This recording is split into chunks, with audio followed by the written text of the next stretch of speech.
Democrat candidates are using a losing strategy by calling to end President Donald Trump's tax cuts, Heritage Foundation fellow Stephen Moore, who helped develop the president's plan, said Wednesday.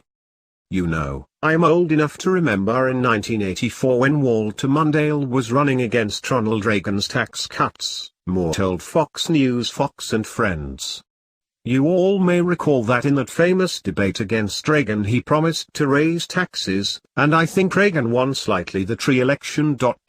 So I don't think you know, for Democrats to be calling for higher taxes, is a political winner."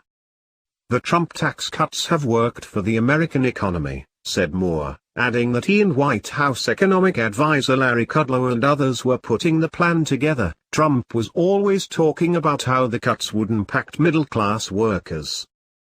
The whole idea was to cut taxes for American businesses," said Moore. "This is an unapologetic pro-business, pro-American business president, and it wasn't just for corporations, by the way. It also affected 27 million small businessmen and women who run the great companies of America, these small businesses. The idea of raising the taxes back up on these businesses, I think, would be really devastating for the U.S. economy."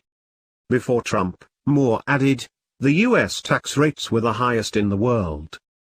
"That's why we cut them," he said. "We said we can't compete with China, Mexico, Europe, and other countries if we're at a 40% tax rate and the rest of the world is at 20%.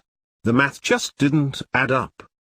"It's also a mistake for Democrats to campaign against the Trump economy," said Moore, "as we have the best economy in a lot of ways in 40 years in terms of low unemployment, low inflation rate.